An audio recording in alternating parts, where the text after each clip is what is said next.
se me olvide, pues buenas tardes, bienvenidas a una sesión más de Aprendiendo Historia desde cero, en la sección de Historia de México. Lo que vamos a ver a continuación es el periodo colonial, que es bien importante porque de alguna forma ahí se va a concretar la primera piedra de lo que va a ser más adelante México. Tenemos mucho de ese periodo. Y bueno, antes de que comience a atender la sesión, quisiera recordarles que de hoy en 8 vamos a tener un examen parcialito, 20 reactivos, así muy sencillo. Y la intención es que también ustedes comiencen a manejar esta cuestión de los nervios, la inseguridad y leer bien. Les había comentado que la directriz de este curso iba a ser un poco más interactivo, un poco más práctico. Así es que bueno, esa es parte de la práctica.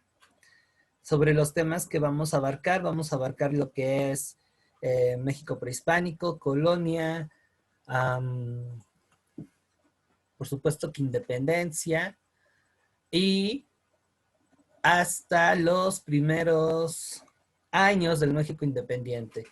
Vamos a dejar el curso hasta lo que es 1854, ya cuando tumban a Santa Anna. Así es que todo ese periodo, que serían el primer tercio del curso de Historia de México, lo van a estudiar súper bien. Ya saben cuáles son las referencias de ley, el manual de historia que les compartí, y como segunda línea, manual de complemento, la historia mínima ilustrada de México, que espero que ya la tengan, y si no, por favor, avísenme para que yo se las pueda pasar por PDF. La verdad es que es una chulada ese libro. También en ese mismo nivel estaría lo que es su libro de Historia de México de bachillerato. Si tienen el Pearson, pues bueno, tienen un trabajo mucho más pulido. La verdad es que ahí están mejor que Trillas, que Santillana, y bueno, esos editoriales que hacen libros de texto a nivel básico. Y a manera de complemento, pues son otros recursos como los documentales, libros más específicos. Eh, por ahí, bueno, si son... Hola, profe, buenas Hola, tardes. Fernanda, ¿cómo estás? Buenas tardes. Si son lectores asiduos como yo de revistas como Relatos e Historia y Arqueología Mexicana, que es lo más decente de la divulgación histórica en México, pues les va a caer súper bien, ¿sale? Entonces tienen un buen arsenal para que puedan salir avantes en esta pequeña prueba que vamos a hacer de hoy en 8. Así es que porfa, sean constantes, traten de venir, porque la intención es no solamente ver sus avances, sino también que ustedes ubiquen qué se les está dificultando. La dinámica va a ser que yo les pase por WhatsApp o por aquí el archivo, ustedes lo van a descargar en sus equipos, va a ser en PDF o en Word. Creo que va a ser en PDF porque eso es más fácil de que lo lean. En cuanto ustedes me avisen que ya pueden disponer de él, desde esa hora hasta... se supone que tienen 90 segundos por reactivo, son 20, entonces estamos hablando que en promedio son 10 minutos por cada 10 reactivos. Entonces, yo les voy a dar un poco más, les voy a dar alrededor de 40 minutos para que lo hagan. Es necesario que aprendan a jugar con el tiempo. Les voy a pedir que por favor pongan su cámara para que esto sea un poco más explícito. Van a ver algunos aplicadores que les dicen cuánto tiempo les queda y hay otros que no. Son 3 horas y vámonos. Yo no soy tan cruel, yo les voy a ir avisando de esos 40 minutos, cada cuando les queda. Y pasando eso, vamos a hacer la corrección. Por ahí les voy a dar tips acerca de algunas palabritas que nos van enfilando hacia el sentido de la pregunta, así como algunas tácticas o tips para hacer el descarte de posibilidades. Yo diseño los reactivos en relación a cómo se los ponen en la guía y al temario de la UNAM. Digo, tampoco no es una evaluación muy a mi gusto, yo sería un poquito más interesante, ¿no? Vea la evaluación como una obra de arte, pero nos ajustamos a las reglas a lo que se van a enfrentar. La intención de esa evaluación y de la corrección, que sería la segunda parte de la clase, pues va a ser que ustedes identifiquen no solamente el contenido que todavía tienen que pulir, sino también en qué están fallando. Si es una mala lectura, si es que no están haciendo una buena gestión del tiempo, varias cosas, ¿sale? Y ahí ustedes tienen que detectar esa área de oportunidad para que la vayan corrigiendo. No sé, a lo mejor pulir su método de estudio, cambiar de profesor, qué sé yo, ¿no? Para que de esta manera espero tener la oportunidad de, en la segunda semana de febrero, hacerles un examen al principio, tengan espacio y tengan un margen para que puedan corregir los últimos detalles y entonces ahora sí estén súper preparadísimas para el examen, que bueno, aquí sí necesitaría que me informen, ya que tengo entendido que está suspendida la fecha en que se deben de sacar las fotos. Hasta ahí me quedé, no sé si ya recibieron un correo electrónico de parte de la UNAM, pero hay que estar bien buzos. Yo me estoy manejando con el calendario que soltaron al principio de que el examen va a ser en un mes. Estén muy al pendientes, por favor, de que si hay una variación de la fecha. Si es así, notifíquenmela y pues platicamos. Ya sería consideración de ustedes si matamos el curso en la semana que habíamos planteado, es decir, en vísperas del examen, o si, por ejemplo, si les dicen que el examen se va a posponer hasta principios de marzo, por así decirlo, ¿no? Por efectos de la pandemia, que es probable. Pero si así sucede y ustedes quieren continuar con las clases, pues bueno, también háganmelo saber para que nos podamos organizar y ya esas sesiones extras pues las tengamos en repaso, coacheo, aligerar el nervio.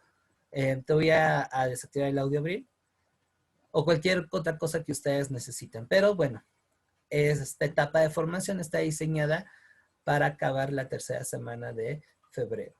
Eso lo que vamos a ver dentro de 8 días. Ojo, no se me paniquen, no es el lunes ni es el miércoles, es hasta el próximo viernes. Así es que creo que entre sus actividades, si le pueden eh, invertir 20 minutos a repasar lo que hemos visto de historia, a checar las clases, pues creo que va a ser muy favorable. Yo, en cuanto a dificultad, pues bueno, me gusta respetar sus capacidades, si es que no va a ser un examen barco, pero tampoco va a ser imposible de acreditar. Va a ser término medio. La intención es que ustedes pongan en práctica tanto la aplicación de los contenidos como esta otra circunstancia que quiero que desarrollen, que es la confianza y la seguridad. Eso es fundamental para que posteriormente ustedes hagan una muy buena lectura. Miren, les dije exámenes y ya están empezando a huir. ¿Hay alguna duda al respecto, chicas? ¿Algo que quieran comentar, que quieran eh, complementar? Trato de no ser autoritario como docente. Externenme, por favor, sus necesidades, sus inquietudes. También me puede decir, no, profe, el examen de 20 reactivos es muy pequeñito. Esfuércese más. Póngame 30. ¿Qué sé yo? O sea, estoy diciendo una barbaridad, ¿eh? Así es que, díganme, ¿qué show?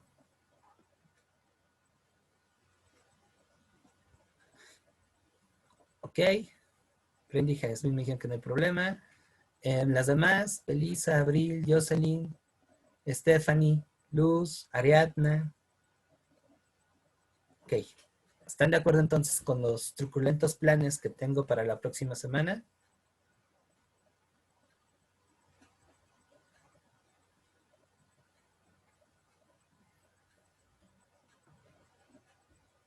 Ok.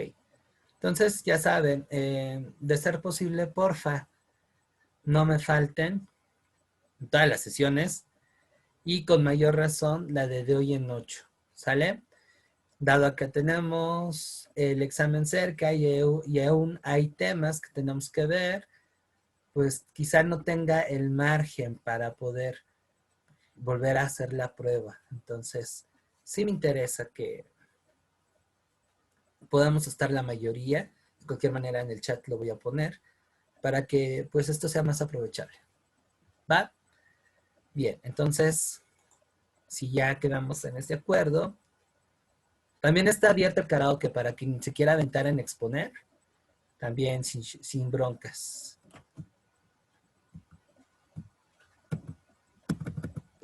Profe, yo quiero exponer. Ok, bueno, hoy vamos a ver lo Pero, que es... Ajá. ¿pero qué día sería? A ver, hoy vamos a ver Colonia. Y tal vez no veamos Independencia de la Nueva España en esta sesión. Esa la vamos a ver el día lunes. Entonces, Independencia de la Nueva España y los primeros años del México independiente los vamos a ver el lunes y el miércoles respectivamente. Luego, el viernes tendríamos el examen del lunes en 8, que sería la primera semana de febrero. Tenemos Porfiriato y Revolución Mexicana. Luego, la segunda semana de febrero tendríamos lo que es Revolución Mexicana y México Contemporáneo. Ese viernes, no, perdón, México Revolucionario. Ese viernes quizá también abarcaríamos lo que es cardenismo y la primera parte del México Revolucionario. Y el lunes de la segunda semana de febrero, tentativamente, estaríamos viendo lo que es el segundo examen.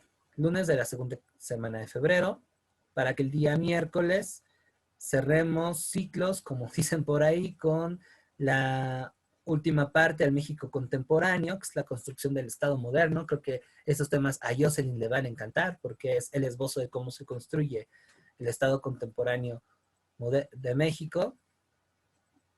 Y el último viernes, suponiendo que la UNAM no aplaza fechas del examen, pues sería, no sé, dudas, preguntas, confesiones de último momento, darles mi bendición así papales, sería hasta me voy a ir caracterizado de cura, para que vayan tranquilas a su examen que va a ser el fin de semana.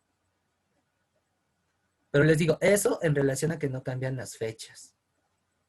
Si les llegan a cambiar, bueno, acabamos en esa semana el curso y si lo requieren y gustan, podemos extenderlo, pero ya no en términos de estudio, sino en términos de práctica o dudas. ¿Sale? Esa es como la idea. Así que, si quieres, ahorita no me digas qué tema quieres exponer. Eso me lo dices más al ratito cuando acabe la clase y yo voy a ir dándote la fecha. De hecho, ya tengo una tarea ahora con esto que les voy a hacer llegar y es nada menos y nada más que la tentativa candelarización del curso. ¿Va? Es en relación Sí, profe. a los que tenemos. Para que también... No, ¿me puedes repetir los temas en privado? Es que no entendí bien Ok. algunos temas. Sí. Bueno, al rato. Sí, de cualquier forma, Gracias. acabando yo la clase, voy a hacer la lista de los temas que hay que checar y lo voy a guardar en un formato PDF. Lo voy a enviar al grupo de WhatsApp, bueno, a los grupos de WhatsApp, que estoy pensando seriamente en fusionar. A la gente que se acaba de incorporar, mandarlas a su grupo de lunes, miércoles y viernes, porque sí está siendo un poquito complicado la gestión. Voy a hacer ese documento en PDF, lo voy a enviar y las que deseen, perdón, exponer, pues ya me avisan, ¿sabes qué? Yo quiero Porfiriato y es esta fecha. Creo que sería lo mejor organizado. Justo en esa sesión, pues vamos a contemplar también las fechas de exposiciones, ¿vale? Entonces, bueno, ahí más o menos Sí, está bien, estaría gracias. sentado el asunto, un poco más organizado, para que eso también les dé parámetros de hacer cosas y no dejen de checar la guía, no dejen de checar el temario, ¿sale? Bueno, pues vamos a hablar ahora de lo que es el México colonial. Chan, chan, chan. Y a manera de introducción, pues bueno, va a ser un periodo de la historia de México que va a abarcar los años en los que el territorio que hoy conforma la República Mexicana, más unas secciones de Estados Unidos y Centroamérica, van a formar parte del Imperio Español. O sea que estamos hablando de un periodo más o menos de 300 años. En aquel periodo de tiempo, a esa región se le va a conocer como la Nueva España. Pero, contra lo que tradicionalmente llegamos a conocer, la conformación de este virreinato, esta entidad política, pues se va a ir dando con el paso del tiempo. No va a ser de la noche a la mañana, no en automático, pum, cayó Tenochtitlan y órale, ya llegó la Nueva España. No, van a ir sucediéndose varias cosas. ¿Ok? Vamos a empezar a analizar este tema por 4 cuadrantes: la parte política, la parte económica, la parte social y la parte cultural. Y comenzamos con el territorio de la Nueva España. Este territorio va a integrarse originalmente por las regiones que los conquistadores españoles van a ir dominando en el primer tercio del siglo XVI. O sea, lo que es el centro y una porción del sur del país. Eso va a ocurrir entre 1521 y 1526. Y luego, en las décadas venideras, la expansión va a girar hacia el norte y va a llegar hasta las Californias. Y en el sur se va a extender prácticamente hasta Centroamérica. Es un periodo primigenio de el México colonial que parcialmente va a estar gobernado por un ayuntamiento. O sea, antes de que se hablara del virreinato, se fundó el ayuntamiento de la Ciudad de México. Ya antes habíamos tenido el de Veracruz, pero bueno, con el de la Ciudad de México ya va a empezar como que a organizar todo este show. En esa época también los encomenderos van a ser, digamos, las figuras más protagónicas de la política novohispana. Los encomenderos pues van a ser estos conquistadores que van a recibir como premio una porción de las tierras que se sometieron. Ya más adelante voy a hablar un poquito de lo que es la encomienda. ¿Sale? Así que en sus mejores momentos, por ejemplo, que es en el mapa que les estoy poniendo, 1700, creo que es 34, 74, la Nueva España era algo sumamente amplio. O sea, imagínense, Florida, Luisiana, todo lo que es Texas, que bueno, era conocida como Nueva Filipinas, Nuevo México y la Alta California, y después se va a extender hasta Centroamérica. Pero la Nueva España tenía judicatura, por así decirlo, en Cuba, Puerto Rico, República Dominicana, Santo Domingo, y además las Filipinas. ¿Sale? O sea que digamos que el territorio que directamente conformaba la Nueva España iba desde Florida hasta la Alta California, incluyendo Luisiana, aunque bueno, se va a perder más adelante. Y luego desde esta parte del norte del país va a bajar hasta Centroamérica. Estamos hablando que eran alrededor de 7 millones de kilómetros cuadrados. O sea, mucho, mucho más grande que la superficie actual de los Estados Unidos. Eso habla de que era un territorio gigantesco, estaba brutal. ¿Ok? Ahora, ¿cómo va a ser la evolución de las instituciones políticas de la Nueva España? Después de que los encomenderos fungen con este poder, el rey de España va a decir, no, estos cuates en algún momento me la van a armar de jamón y pues se van a querer separar, entonces necesitamos unas instituciones políticas más eficientes, más estables, que garanticen la autoridad de la corona en el virreinato, perdón, en las colonias. Y de esa manera se formó el virreinato como una institución local y administrativa que, bueno, tiene sus orígenes en el siglo XV y que va a dar un margen más organizado del Estado español en Nueva España. La figura más representativa del virreinato pues va a ser el virrey, quien va a ser una figura que es directamente elegida por el rey de España y que va a tener los principales cargos políticos, administrativos y militares del virreinato. ¿Sale? En promedio, cada virrey va a gobernar entre 5 y 10 años. O sea que mucho tiene que ver también, pues, qué onda con los designios del rey de España. Y también quién estaba gobernando. ¿Sale? El primer virrey de la Nueva España va a ser este señor, Antonio de Mendoza.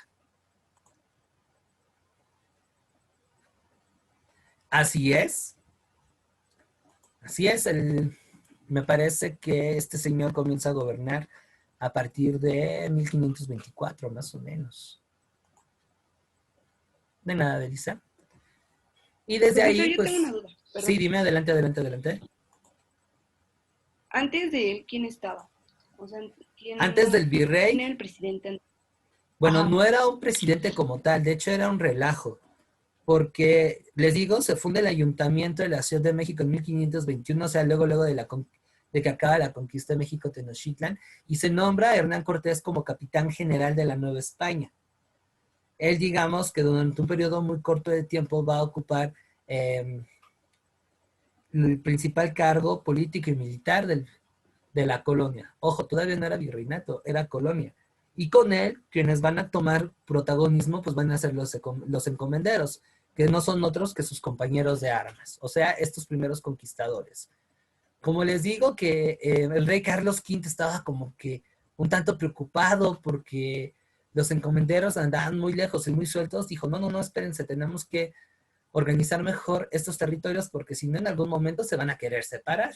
Y de hecho sí, en la época en la que se empieza a conformar el virreinato, hubo una rebelión de los hijos de los encomenderos, entre los que estaba Martín Cortés, hijo de Hernán Cortés, y que de alguna manera tenía ahí vistazos de una independencia medio rara.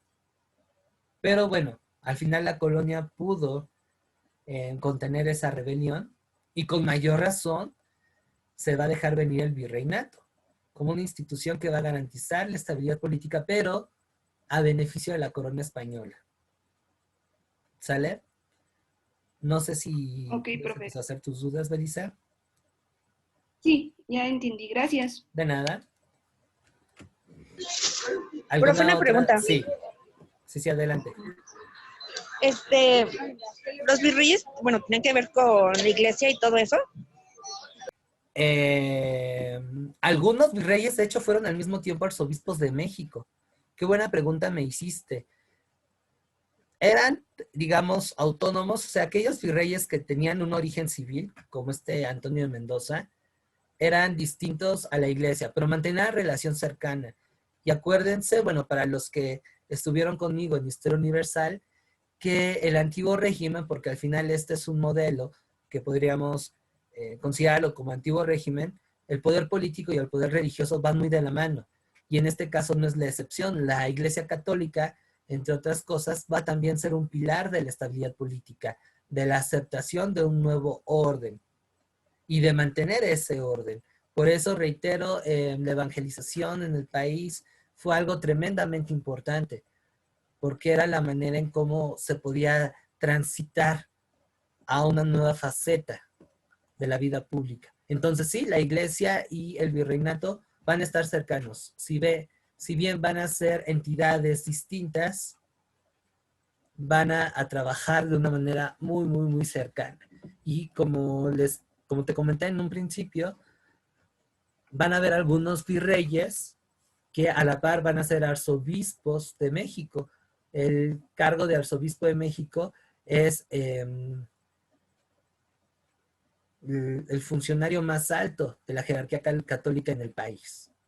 No de a gratis, incluso en la actualidad, Norberto Rivera, quien por cierto está en el hospital, es la máxima cabeza de la Iglesia Católica Mexicana. A él le rinden obediencia a todos los obispos y curas del país.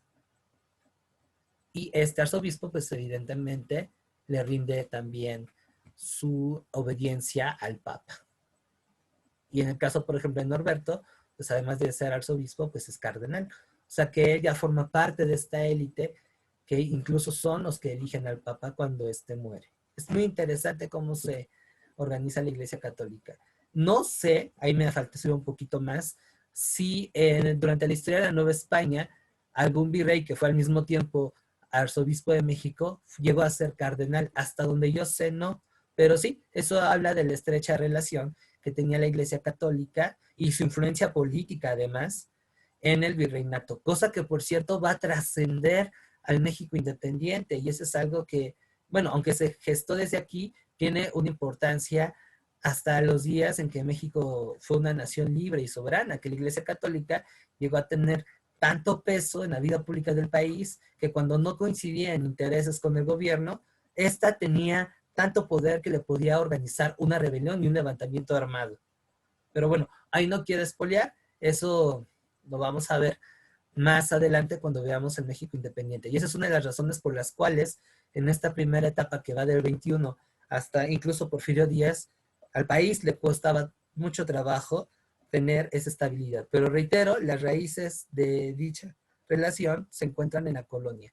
Así que bueno, Fernanda, tu pregunta fue, pero buenísima, fue una chuza. ¿Alguna otra inquietud?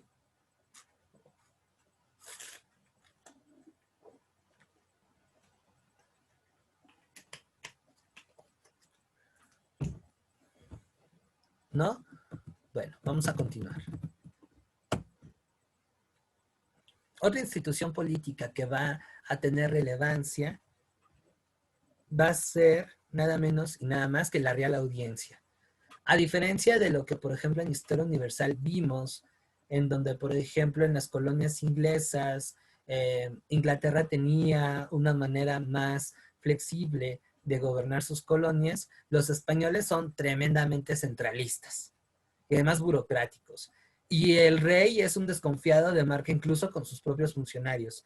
Entonces, digamos, en el mismo estatus, un poquito bajito, perdón, de la figura del virrey, tenemos la Real Audiencia. La Real Audiencia va a ser un grupo de personas que van a tener el cargo de ser el máximo tribunal de justicia en el reino. Y también va a funcionar como una especie de órgano consultivo del virrey, o sea que le van a dar consejos. Pero también la Real Audiencia tenía la responsabilidad de contarle al rey de España las actividades que hacía el virrey. O sea que la Real Audiencia también fungía como un medio de control. Y de esta manera se garantizaba la autoridad que tenía el monarca sobre sus colonias. ¿Sale? Entonces es como, por ejemplo, si la Suprema Corte de Justicia le aconsejara al presidente lo que tiene que hacer, pero al mismo tiempo lo vigilaba y pues esa información, voy a decir una tontería, se la pasaba a la ONU. ¿Sale? Eso para que más o menos se den una idea del papel que jugaba la Real Audiencia. ¿Dudas hasta aquí?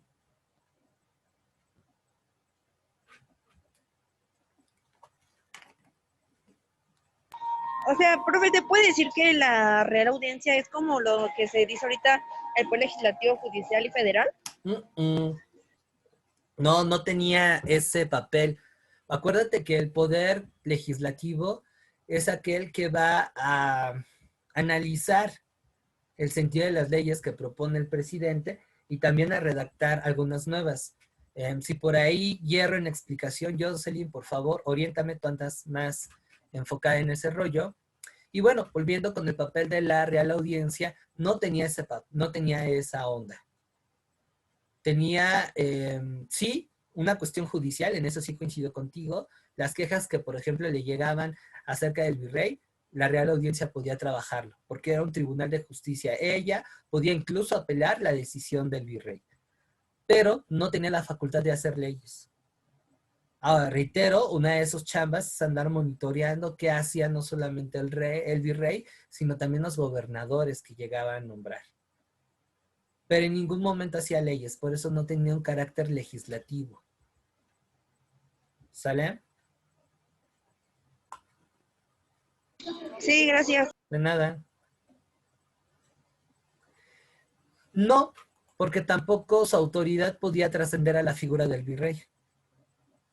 En algunos casos, lo que hacía la audiencia cuando entraba en diferencias con el virrey era apelar al Consejo Real de las Indias, que era el órgano que se encargaba de tratar los asuntos relacionados con las colonias americanas.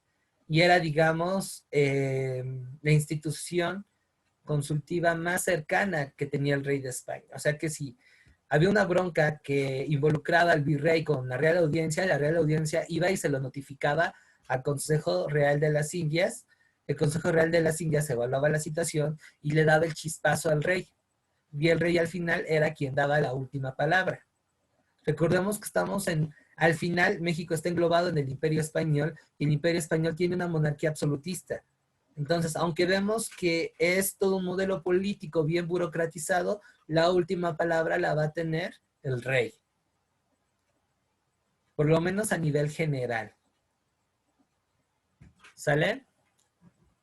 Ya estoy hablando como presentador del canal del Congreso. ¿Dudas hasta aquí?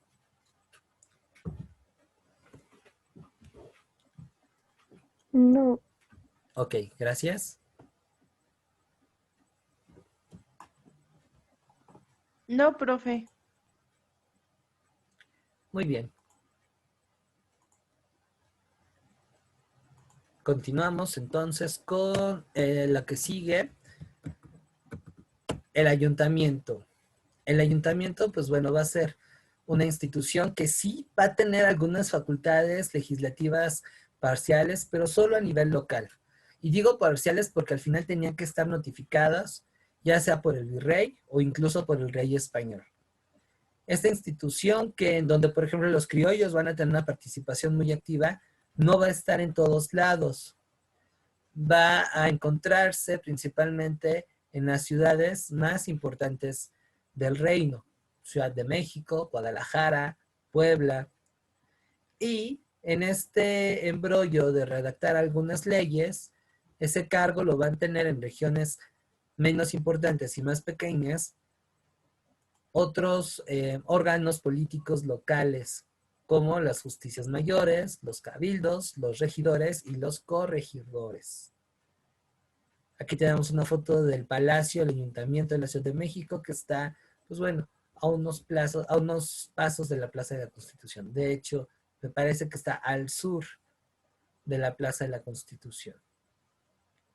¿Sale? ¿Dudas hasta aquí?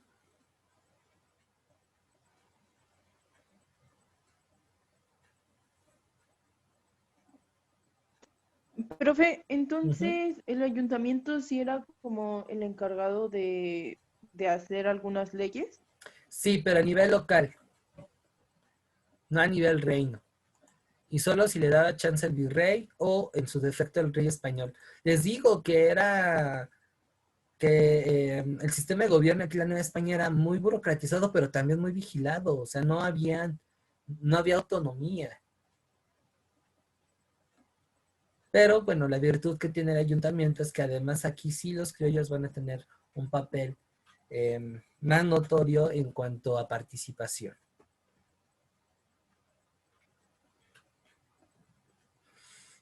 ¿Sale y vale?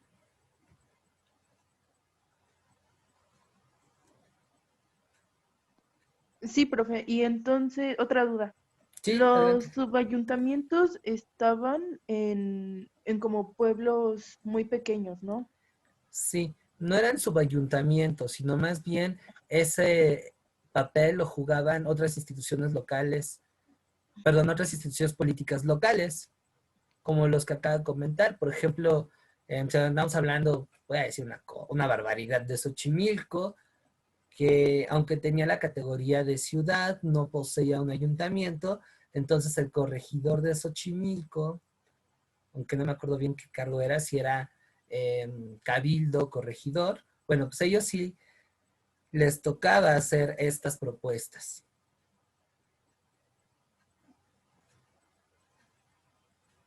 Y ahí tenemos una bronca porque no todos los órganos políticos locales eran escuchados, todo venía de arriba hacia abajo.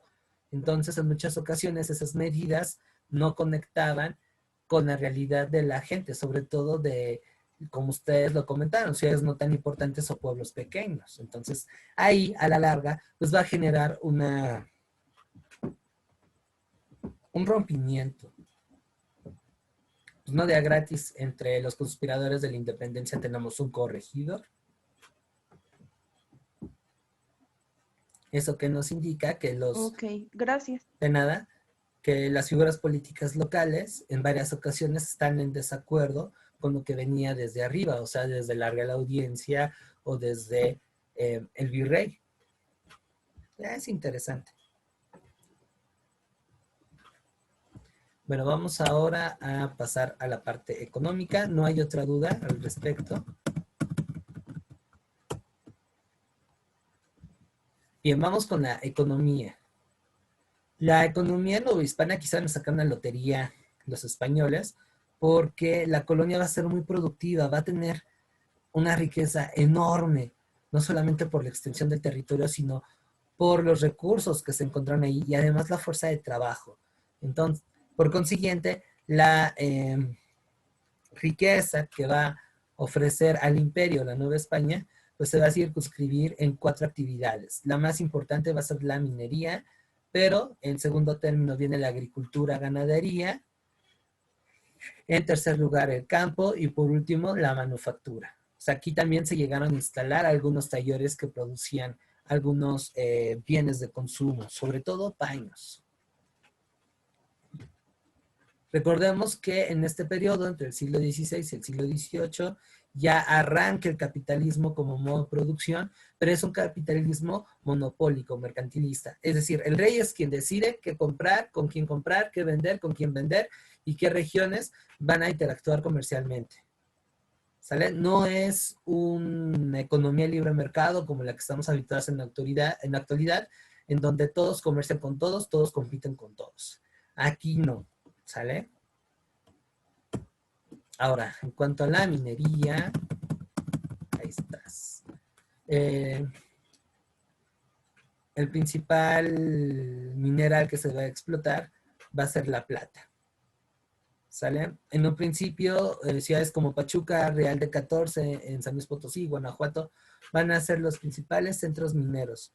Pero cuando la conquista se va a expandir hacia el norte, Zacatecas, por ejemplo, Sonora, también van a ser fuertes bastiones de la minería novohispana. Y hasta la fecha Zacatecas es el primer productor de plata. De hecho, ese es el principal recurso que va a exportar la Nueva España, la plata. Va a haber plata hasta para dar.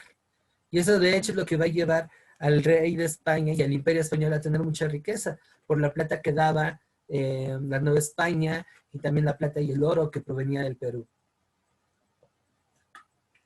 Esos eran los territorios más ricos con los que contaba el imperio español. Así que, por ejemplo, eso también nos ayuda a entender la independencia de la Nueva España, porque a finales del siglo XVIII y principios del XIX, la plata se va a devaluar y eso va a ocasionar una crisis económica. Crisis económica que, bueno, va a incentivar la independencia de la Nueva España.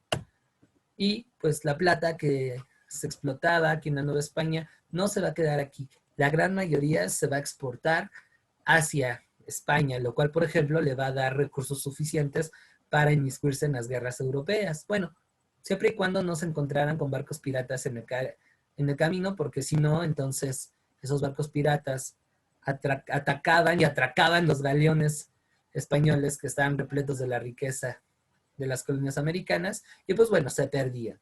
¿Sale? ¿Dudas respecto con la minería?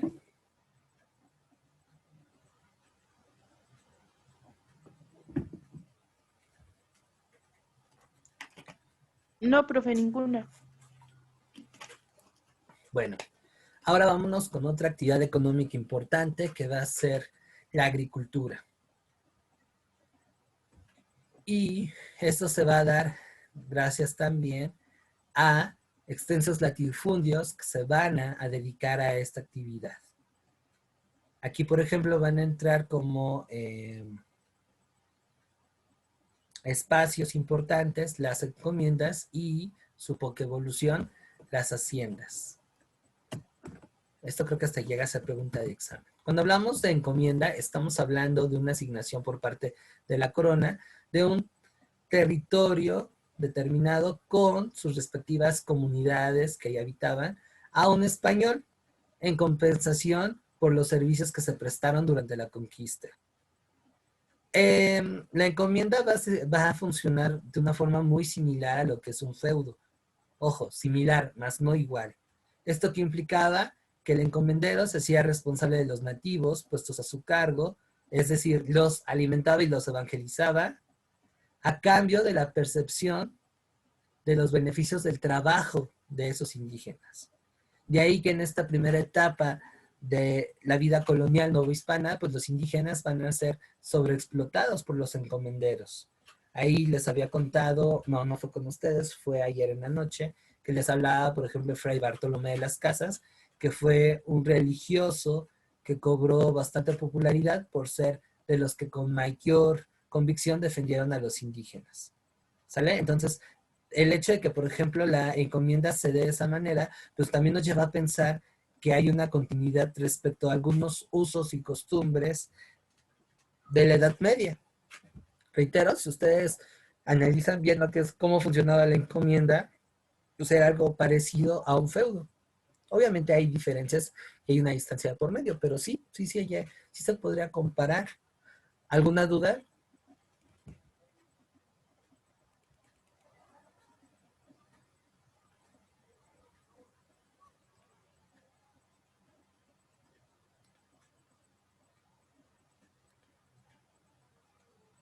¿Alguna duda, chicas?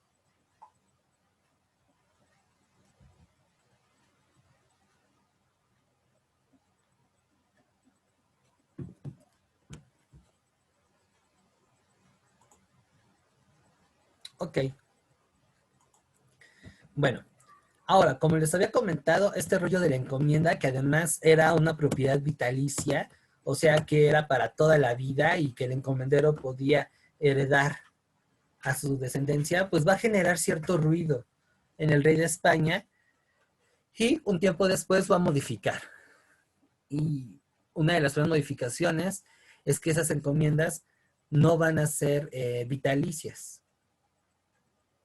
Y además tampoco van a ser transferibles, o sea que se les va a dar por determinado tiempo y después que no se les va a pasar a los hijos de los encomenderos, sino que al morir el beneficiario pasaba la propiedad a formar parte del dominio de la corona española y después ella les volvía a dar esos latifundios a otras personas. La situación va a cambiar con la Hacienda. La Hacienda va a ser una evolución de la encomienda.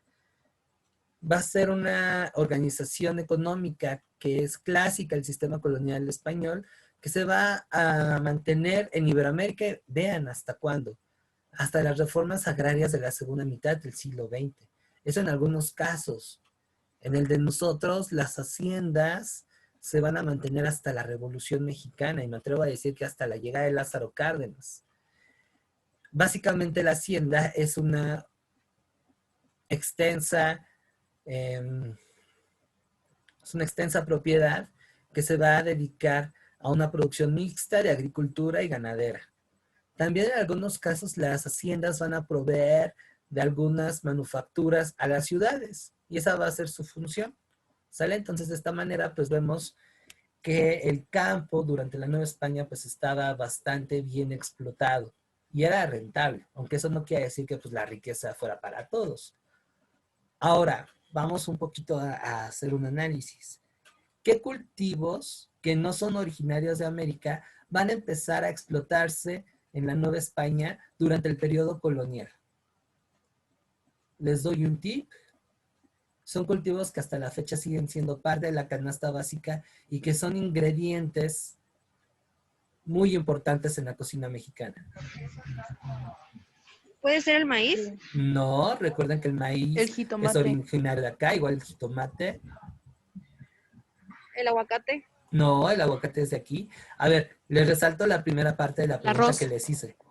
Cultivos que no son originarios de América y que van a empezar a explotarse durante el arroz. periodo colonial. Eso, vientos, el arroz. El arroz. El cacao. El cacao, no, el cacao es de ¿El aquí. trigo podría ser? El trigo, por supuesto. El café, claro, muy bien. Vamos a ver qué tanto acompañan a sus papás al mercado, qué tanto hacen las compras. Y ya por aquí tengo casos de gente que vive sola. Ya me dijeron el trigo, perfecto, el arroz, el café, que hasta la fecha también son cultivos que se explotan mucho en México. Sí. ¿O lentejas? Las lentejas, bien, Fernanda. Las lentejas. Hay otros que son igual o más importantes. Y siguen siendo parte de nuestra canasta básica. Piénsenle. Y fíjense, aquí ya estamos incluso hasta repasando algunas cosas de geografía. No, el frijol es originario de América, Jocelyn. Reitero mi pregunta, ¿Los cultivos que no vinos son podrían ser? originarios. La uva, claro, la uva. Sí, por supuesto. Me faltan otras frutas. ¿La naranja? La naranja, perfecto. Que además aquí en México se van a dar. Bueno, en la Nueva España se van a dar. Y en México, pues bueno, hasta la fecha van a seguir siendo frutos y vegetales muy importantes.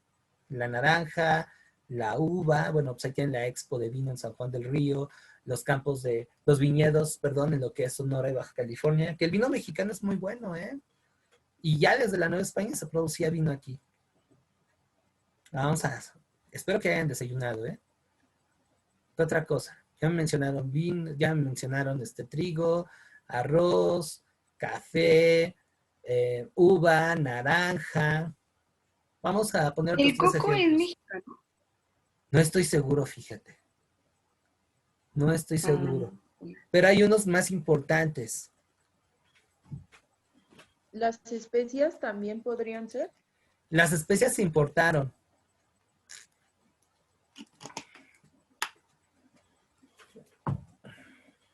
Y hasta donde yo sé, creo que aquí en México no cultivamos especies. No sé, hasta donde yo sé. Puedo estar equivocado también.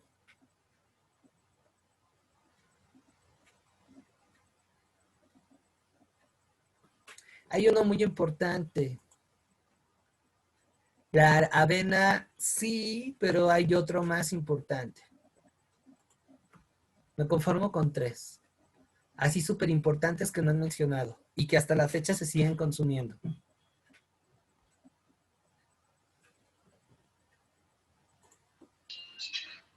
No, el amaranto es de aquí, Jocelyn.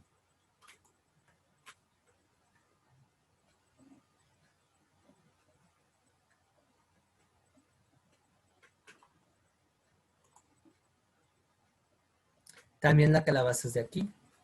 Les voy a dar una pista. Con este producto se crea el piloncillo, se le pone al café. Es un endulzante. Azúcar. ¿La caña? Sí, la caña, exactamente. La caña, por ejemplo, en Morelos, que hasta la fecha van a haber muchos cañaverales. Plantas de cañas. Bien, ese es otro. La siguiente fruta se va a dar mucho en climas tropicales. No es la piña, no es el coco. Y va a tener especies como el arnulfo, el petacón. ¿El mango? No. Sí, el mango. Exactamente, el mango. Muy bien, muy bien, muy bien, muy bien. Último producto. Es uno de los ingredientes de la cerveza. ¿Cebada? La cebada. Exactamente. Ahí tienen. O sea que, miren, más allá de la leyenda negra que viene consigo esto de la conquista y la colonización, pues el campo mexicano se enriqueció mucho. Bueno, el campo de la Nueva España se enriqueció mucho con la traída de nuevos productos. Dato cultural, por ejemplo, la marihuana no es americana, la traen los españoles y la empiezan a plantar en lugares cercanos a Jalisco y se le llamaba cáñamo, se le ocupaba mucho para hacer la vela de los barcos. Ya después se le dio otros usos, pues bueno, ya esa parte. Pero sí, el tabaco, por ejemplo, también llegó a ser muy valioso. No de a gratis Morelos, por ejemplo, entre sus campañas militares, llegó a tomar la ciudad de Orizaba y a dominar esa parte de Puebla, Veracruz, porque el tabaco era uno de los productos que más se vendían y por supuesto era una entrada económica para los insurgentes. Entonces, bueno, con la conquista, la economía novohispana va a ampliarse en gran medida, no solamente por la incorporación de nuevas técnicas de cultivo, sino también por la adquisición de nuevos productos que aquí en México se van a dar y hasta la fecha. Y sobre todo también por la introducción de la economía. Por eso me gusta este cuadro que pongo al principio. Déjenme ver. O sea, chéquense. Aquí se sintetiza bastante bien. Bueno, además de que no era un trato muy lindo, pero se sintetiza bien las actividades económicas de la Nueva España. Quizá por aquí falta el comercio y la minería, pero acá de fondo tenemos la agricultura y aquí algo que también viene con la colonia, la ganadería. Y eso se expresa en la comida, o sea, ahí en la comida se ve todo este relajito. ¿Sale? ¿Dudas hasta aquí?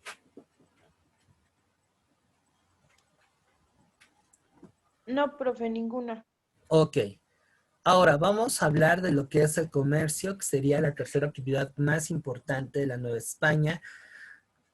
Aquí, sin llegar a ser globalización, el comercio ya se va a tornar mundial. Y la Nueva España va a formar parte de este circuito comercial.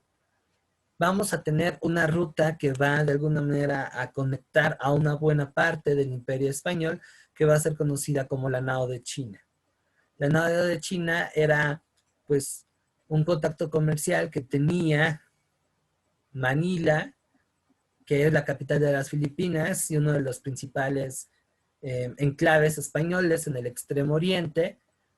De ahí de Manila se van a juntar productos de ese lado del mundo, ya saben, cerámica, seda, etcétera, etcétera, etcétera. Se va a mandar en barco a Acapulco. Ahí se va a combinar con algunos productos que se explotaban en la Nueva España, se llevaban a la Ciudad de México, donde entraron una parte de distribución y una sección de lo que quedaba se empaquetaba otra vez y se mandaba a lomo de mula. Por eso los arrieros eran figuras también importantes dentro del comercio y el transporte, eran como los DLH, Express y estos camiones que nos encontramos en la calle que transportan mercancías. Así eran los arrieros. Y esas recuas de mulas iban a Veracruz, en donde dejaban esos productos en los galeones que posteriormente zarpaban, ya sea hacia Cádiz o hacia Sevilla. Y esa era toda la ruta que implicaba el comercio novohispano. Entonces, por eso les decía, la plata y la riqueza que hubo aquí en la Nueva España va a ser fundamental incluso para el desarrollo económico de Europa. La plata que los ingleses le robaban a los españoles se va a convertir en capital que después los habilita para dar el paso a la revolución industrial. La historia del mundo no se explica sin América y particularmente sin la Nueva España, económicamente hablando. ¿Sale? ¿Dudas respecto con lo que es el comercio novohispano?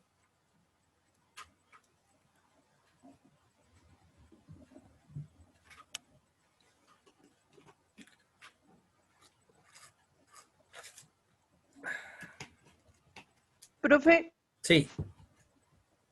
entonces el puerto de Veracruz, el puerto de Cádiz y el de Sevilla eran como los más importantes para el comercio con la Nueva España, ¿verdad? Sí, de hecho puedes dividirlo por litoral. El litoral del Golfo, es decir, esta conexión comercial que la Nueva España tenía con Europa, es Veracruz, con Sevilla y con Cádiz. Y durante mucho tiempo Veracruz fue importante porque ahí habían aduanas, o sea que se cobraba por este intercambio comercial. Si nos vamos del Pacífico, Acapulco. Acapulco, antes de ser un destino turístico, era un puerto comercial importantísimo. Y durante la colonia, pues mucho más.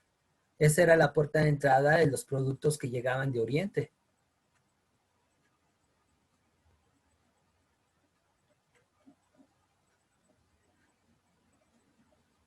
Ok, gracias. De nada.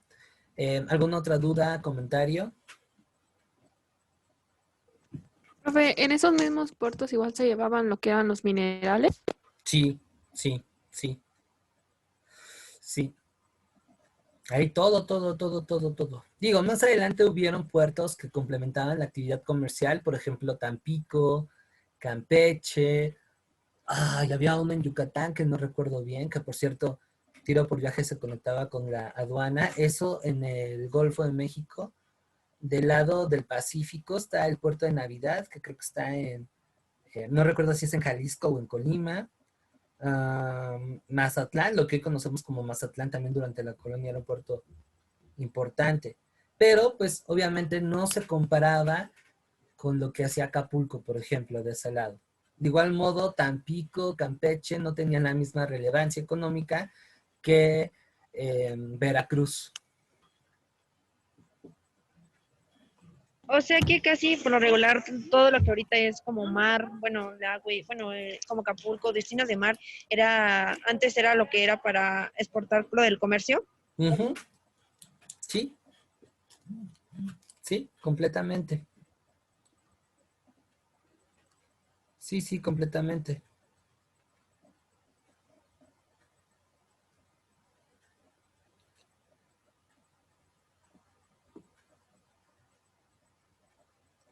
¿Alguna otra duda?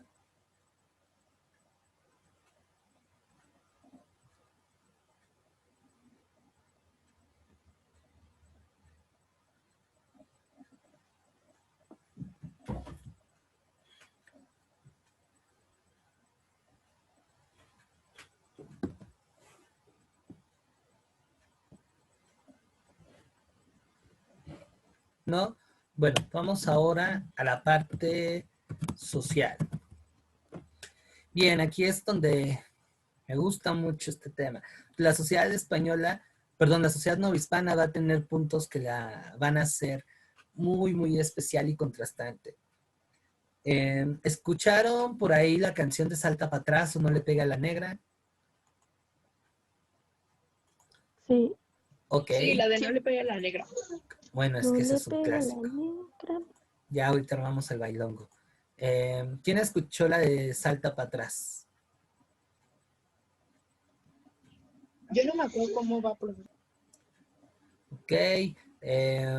Bueno, vámonos con el caso más conocido. No le pega a la negra.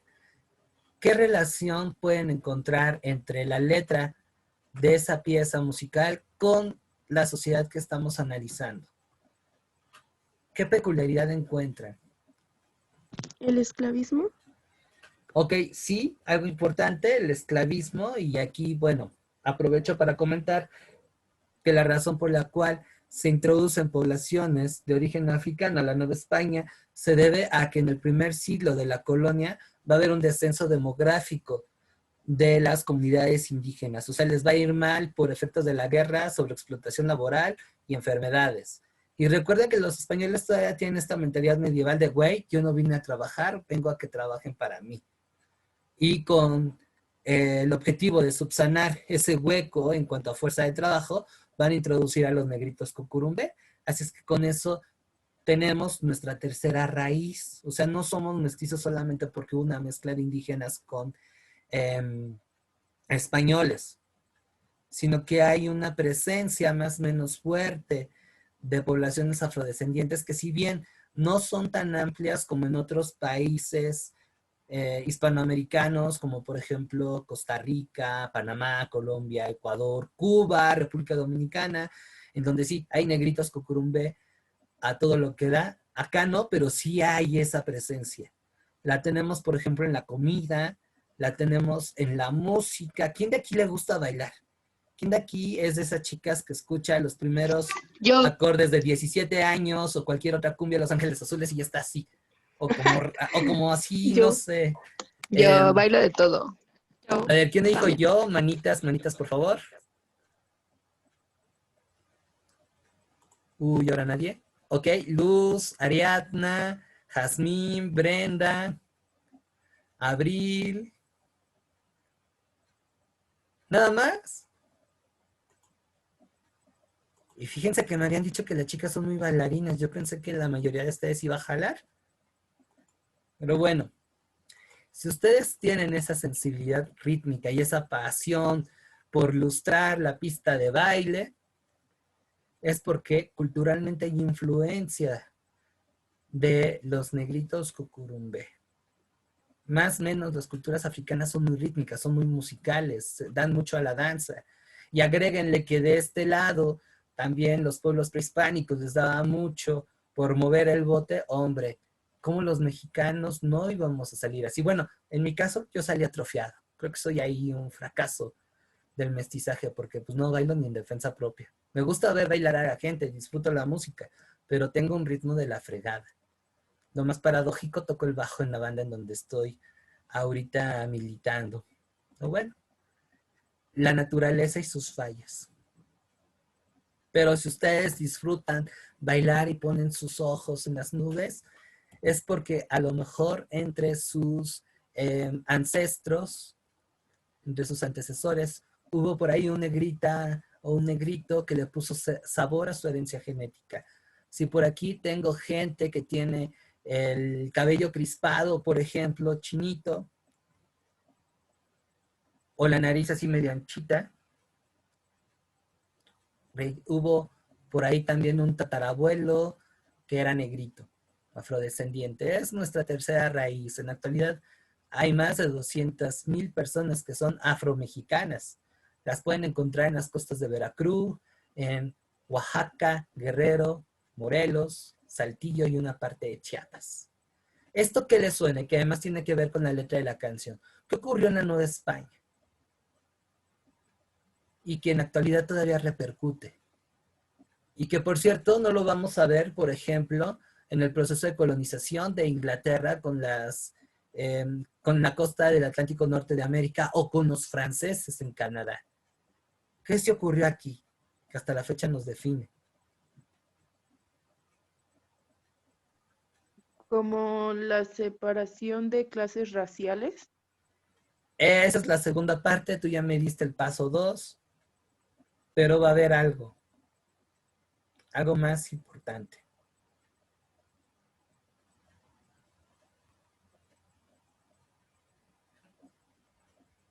¿Las clases sociales? No. Lástima que no puedo verlas en presencial, pero si no les diría, mírense los unos a los otros y ahí van a tener la respuesta.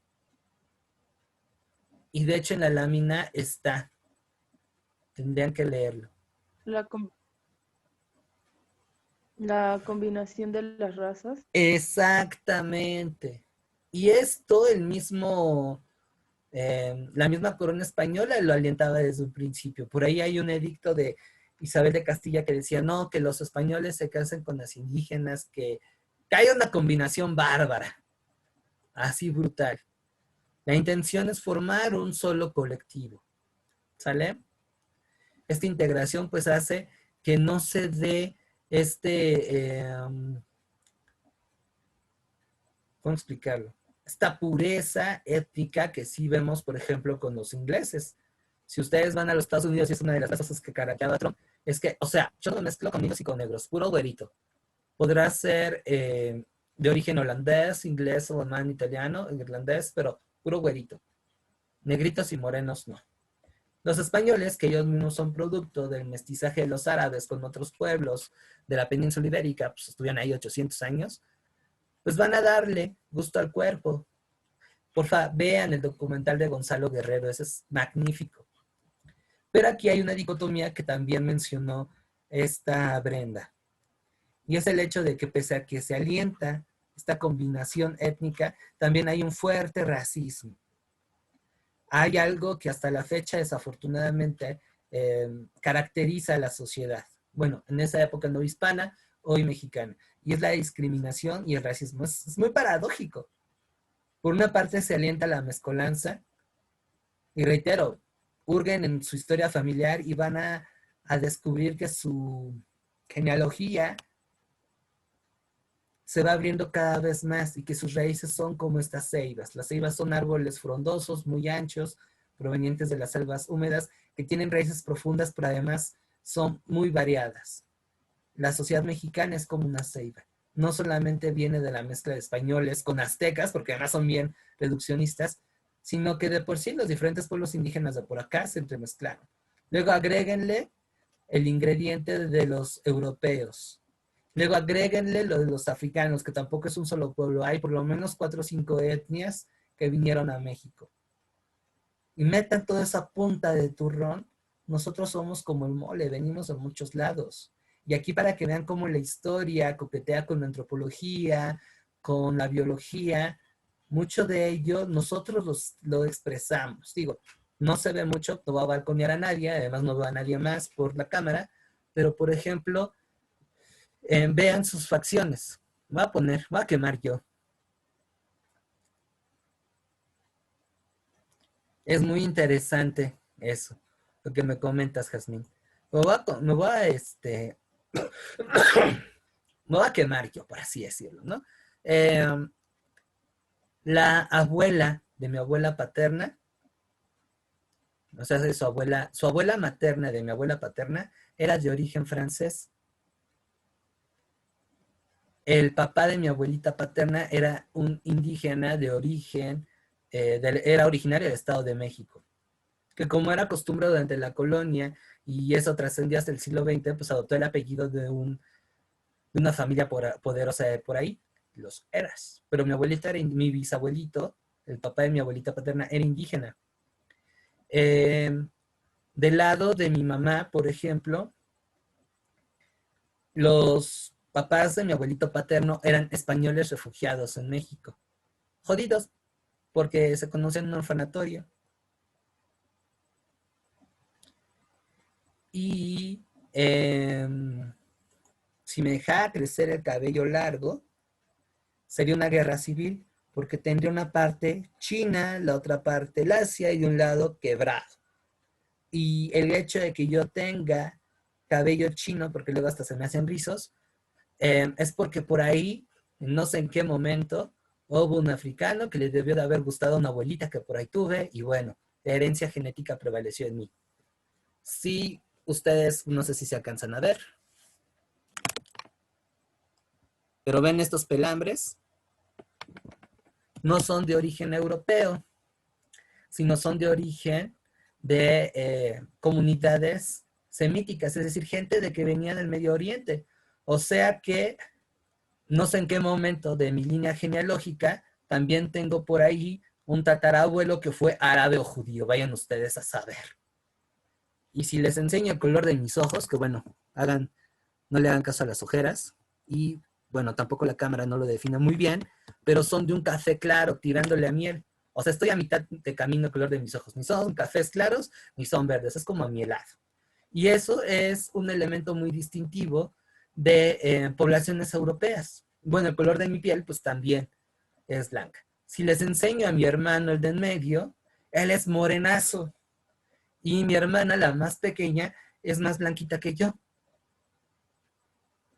Si yo les pongo una foto de la familia de mi papá y la familia de mi mamá, por ejemplo, sus hermanos, van a ver que es una mezcolanza de aquellas.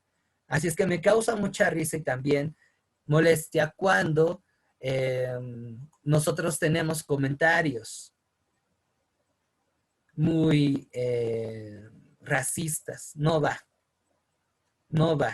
Así es que todos de alguna manera tenemos la sangre mezclada de 1001 etnias. Y por lo que me cuentan, pues también ustedes tienen historias muy interesantes. El que conozcan que su tatarabuelito, bisabuelito, sea de X o Y lugar, también los hace destapar qué procesos les llevaron ahí, por qué se cambiaron. Por ejemplo, en el caso de los papás de mi abuelita paterna, la mamá de mi abuelita paterna, una mujer de rancio abolengo que provenía de Ixmiquilpan, Hidalgo, la menor de como 15 hijos, algo muy de la época, se vino a dar el rol aquí en la ciudad, era una niña mimada de mucha lana, y se encontró con mi bisabuelito, que era un indígena que se vino aquí a la Ciudad de México a hacer fortuna, y se enamoraron. Entonces, a través de esa historia de amor, pues yo puedo acercarme y esbozar un poquito más las relaciones sociales de la sociedad mexicana de los años 20, que fue en donde se conocieron. Y por supuesto que ahí vienen otras cuestiones económicas, políticas, sociales y culturales. El apellido, por ejemplo, el que se cambia en algún momento dado de apellido, sus abuelos, sus bisabuelos, pues también habla de que hubo un proceso histórico que incidió en la historia familiar. Ya no hablemos, por ejemplo, de las migraciones, ¿no? Si por ahí ustedes son típico caso de que su abuelito, su papá vino del rancho a la Ciudad de México, pues bueno, eso ya se conecta con algo que está pasando en la historia del país. Son historias muy interesantes las que me cuentan. Y ahí, si se dieron cuenta, la historia se va a apoyar en otras disciplinas para esbozar qué está ocurriendo. Y eso forma parte de nosotros. Es que no necesitamos ser así una figura sobresaliente para develar de que estamos conectados a esa historia. Por ejemplo, lo que comenta Fernanda está bien interesante. No sé, ahí se me antoja, por ejemplo, hacer una novela. Y un soldado francés que una expedición se quedó aquí. Y bueno, quién sabe qué vaya a pasar. Sí, profe, mire, déjeme contar la historia. A ver, Bueno, lo que cuéntame. contó mi abuela es que él era un francés, bueno, que vino aquí a Puebla, Ajá. pero pues perdieron los franceses, y entonces conoció a mi bisabuela que era una hacendada, bueno, india, pero hacendada, tenía dinero, Ujú. su papá era dueño de una hacienda muy grande. Entonces, bueno, la conoció y le gustó, pero él lo único que sabía hacer, aparte de las armas, era el pan. Y Órale. y por eso mi apellido es monje, pero no, aquí no es muy común, pero allá ¿en dónde era? En Francia sí es muy común. De hecho hay Monje. muchos que se pedían igual. Ajá. Y entonces tengo varios primos, bueno, tíos y esos que tienen ojos de color, y otros son muy güeros, otros son morenitos, pero con ojos de color. Ujú. Sí, por ejemplo, yo creo que mi ascendencia así medio árabe, medio judía, no sé saber de dónde era, yo creo que viene del lado de mamá, porque mi abuelito paterno, el papá de mi madre, era un moreno, pero era un moreno así medio cobrizo, no era el cafecito de acá, ¿no? De 100% indígena, ¿no? Era, le decían el libanés. Él llegó a trabajar de carnicero y le decían el libanés. Por cierto, conoció a Javier Solís antes de que se volviera famoso. Y así de morenito, pero tenía los ojos entre medio verdes y amielados. De hecho, mi abuelita era medio carita. Y pues bueno, yo ahí intuyo que por esta parte del parentesco de esa línea provenía este tatarabuelo, que vayan a saber si era árabe, judío. No creo que sea judío porque no tenía la típica nariz aguileña, que yo me acuerdo, no, la tenía más perfilada. Y como tú bien comentas, reitero, si llegase a sacar una foto de toda mi familia, vaya, pongo como caso mi papá y sus hermanos, ellos son 6. Mi papá es medio güerillo, con los ojos un poco más oscuros que los míos, y de cabello crispado, medio crispado, no crispado, entre lacio y chino, está medio esponjojito el de mi papá. Su hermano mayor es moreno, pero bigotón, de hecho le decimos Mario Bros. Luego, la hermana de mi papá que le sigue, la tercera, es güerita de ojos verdes. Luego el que le sigue es como mi papá, medio apiñonado, si sí o si no. El quinto hijo de mi abuelita es moreno. O sea, yo creo que él sí pasaría por descendiente de Moctezuma o algo así. Pero la última hija de mi abue es todavía más güera que mi tía que les comenté, que es su hermana mayor. Y de ojos mucho más claros. Y lo chistoso es eso, ¿no? Que además los que salimos después también andamos de chile, mole y pozole.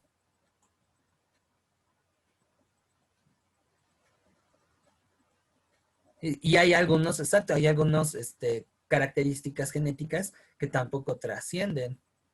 Por ejemplo, el tío que les digo, el quinto hijo de mi abuelita, que es morenito, se casó con una mujer que también es muy morena, pero sus 2 hijos salieron güeros de ojos verdes.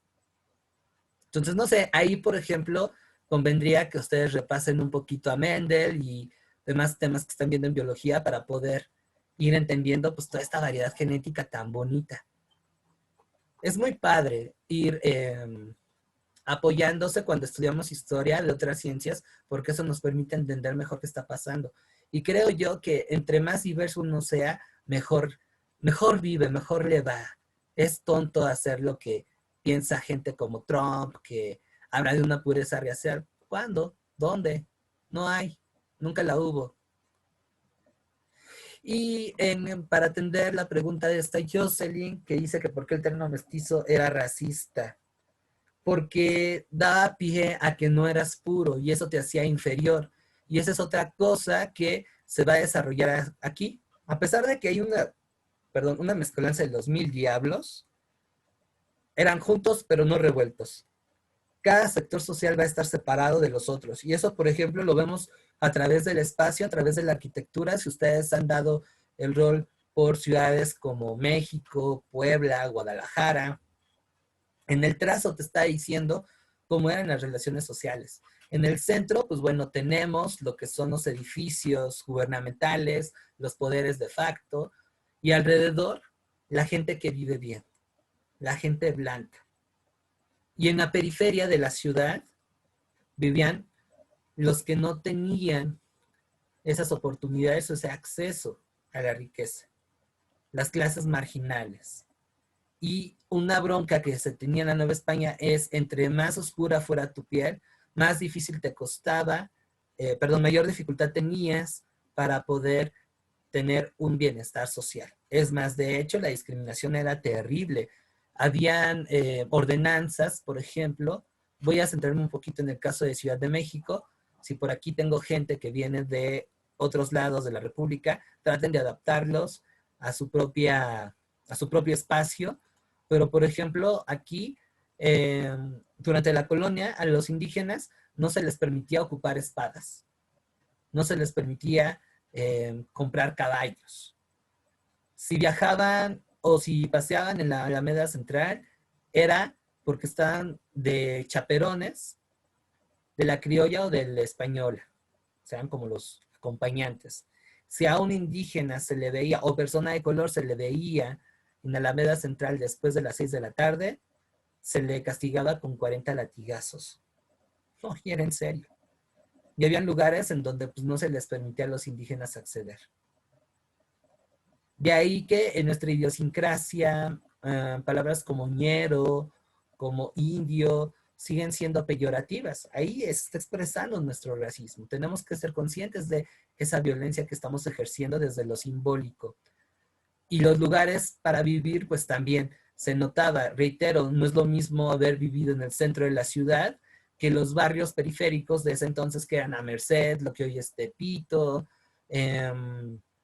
La Candelaria, San Lázaro, y ya no hablemos, por ejemplo, de lugares más allá, Santa Fe, Xochimilco, Tlalpan, eran pueblos indígenas. Y no era sencillo pasar, ¿sale? Entonces, la discriminación era algo habitual en la sociedad, algo que desafortunadamente se heredó y que pervive hoy. México es un país racista de closet. En alguna ocasión, cuando pase esto, hagan este experimento social. Láncense a alguna oficina gubernamental y si tienen fenotipos morenos, se les va a ver feo, se les va a delegar. Y no solamente Pero bueno, en esos ahorita siento, espacios. profe, Ajá. siento que ahorita como que lo que está viendo mucho el racismo es para las personas que usan tatuajes o así, ¿no? Esa es discriminación, sí. Siempre se ha rechazado lo diferente, porque también el que hay una pureza, estamos hablando de que hay un ideal de lo que es socialmente aceptable, de lo que tienes que aspirar. Y bueno, ahora sí, por supuesto que también los tatuajes, aunque ya no tanto, fíjense, pero sí sigue pesando mucho el color de piel y ciertos rasgos. En una ocasión, por ejemplo, me tocó, tengo pues, varios amigos que son de otro color de piel que la mía. Tengo incluso un amigo que es hijo, él proviene de una etnia, creo que es del Estado de México, Mazahua. Y el tipo además canta de poca madre. El güey es poeta y cantante. Y canta en su lengua y además canta en español. Y es una persona muy, muy sencilla. Y en una ocasión, cuando estábamos en la Condesa justamente, porque él ahí había logrado conectar y hacer un evento, me invita, dije, vamos, llegamos muy temprano, el güey del lugar todavía no había abierto, entonces pues, fuimos a dar el rol por la colonia, él como yo, como que nos gusta explorar dentro de lo conocido, estábamos dando el rol ahí en la Condesa, y no les miento, unas miradas de rechazo a él, que yo me quedaba de, güey, o sea, no estamos en el siglo XVI, en serio.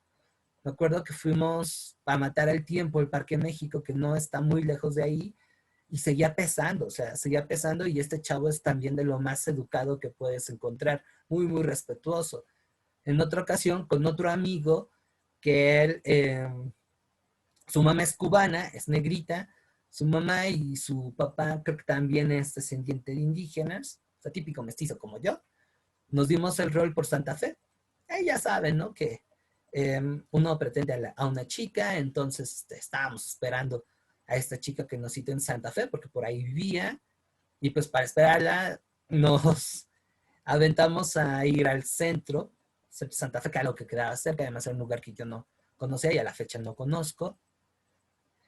Y no les miento, o sea, el rechazo para ambos estaba pero brutal. De hecho, me acuerdo que había una familia que iba de frente hacia nosotros y sencillamente se dio la vuelta y como si hubieran visto al diablo. Yo sentí que a mí me vieron raro porque en ese entonces tenía el cabello largo, o sea, yo no tengo tatuajes, no tengo tampoco perforaciones explícitas, la única perfo que tengo aquí era esta de la oreja, la típica. Pero tenía el cabello largo y ese día se me ocurrió llevarme mi chamarra de cuero y una muñequera que me gustaba mucho, de tachones. O sea, sí me fui bien rocker. Tampoco yo no le medí el agua a los camotes. Y este chavo, que incluso se vistió más formalón que yo, menos extrafalario, por así decirlo, sentí que lo veían más feo a él por el color de piel. Entonces eso me hizo confirmar que México todavía no trasciende esa parte de la discriminación y sobre todo el racismo. Es algo que niega, e incluso en los comentarios, por ejemplo, cuando nos referimos a las poblaciones centroamericanas, lo seguimos viendo hacia abajo. Y eso es algo que, bueno, se han ido aquí en la colonia.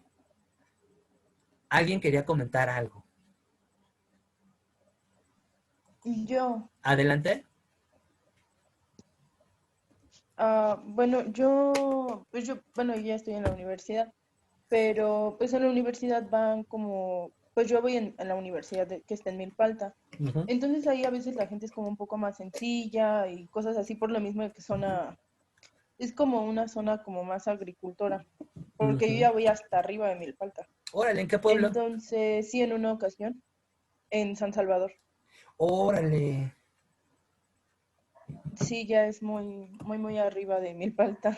No, no está tan arriba. Arriba es Santana, Tlacotenco, San Jerónimo de no sé qué, San Juan Ixán, no sé qué madres. Pero Donde está la escuela del poli, ahí sí ¿cómo es se llama? arriba. Pues es por ahí más o menos. No, tú Paso estás San como... Pedro y todavía más arriba. Pero tú estás más Sí, abajo, ¿no? porque ya colinda como con... Tú estás más cerca de Xochimilco. De hecho, es el primer pueblo de Milpalta. Bueno, es que de donde yo vivo sí me queda todavía lejos. ¿En serio? Bueno, el chiste es que igual, sí.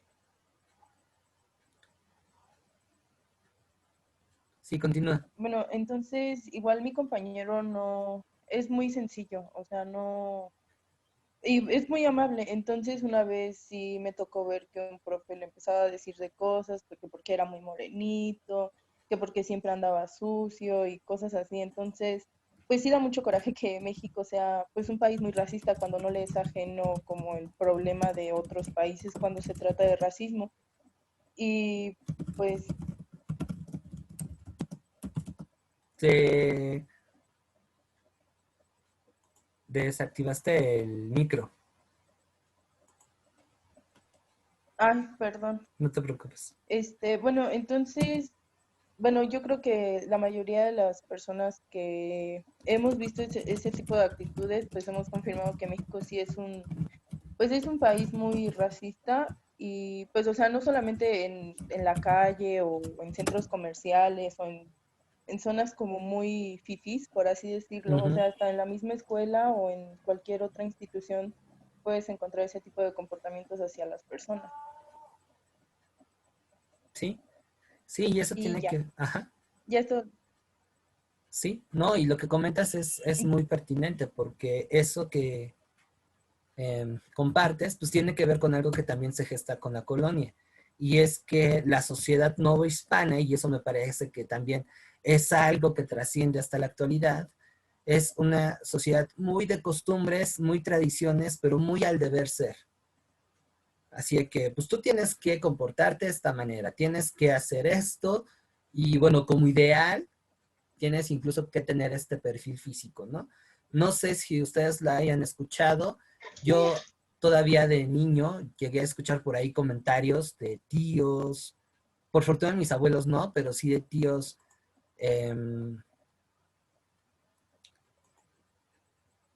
y de otros familiares, que por ejemplo cuando alguno de mis primos llegaban, mayores que yo, llegaban a presentar a sus novias de aquellas épocas, decían, ay, mira qué bueno que está saliendo con ella, es para mejorar la raza. O sea, desde el término raza ya estamos hablando de un sentido peyorativo de que un grupo por simple biología es superior a otro. Y eso es peligrosísimo. Y cuando estás hablando de mejorar, pues qué onda, ¿no? O sea, ahí también estás hasta proyectando una cuestión de inferioridad, ¿no? Y son cánones que se mantienen y cánones que por ahí hay un filósofo que es muy leído en psicología también, Michel Foucault, que sirven para controlar a la sociedad.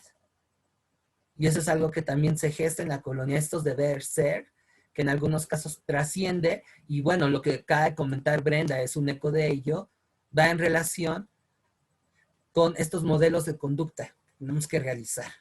Y no nada más se sustentan en la parte de la piel, sino también, por ejemplo, en otras instancias.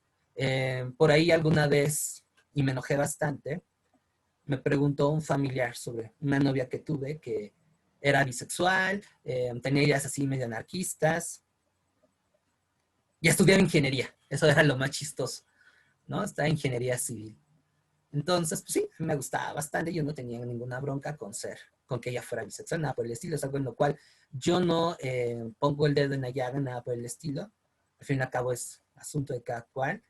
Y en una comida familiar, que no sé por qué salió ella a colación, este tío me dijo, oye, pues qué gustitos tienes, ¿no? ¿Por qué no te buscas una chica de bien? Y yo me quedé, la verdad es que sí me enfadé bastante, que pues que eso no tiene que ver con la calidad de las personas, ¿no? Y sí, desafortunadamente es algo que todavía remarca, por ejemplo, en mi caso con mi exnovia más reciente, cuando fui a conocer a su familia, el hecho de que yo fuera ateo, bueno, agnóstico, que fuera profesor de historia y que tocara en una banda de heavy metal, puta, ya me hacían ser el diablo encarnado.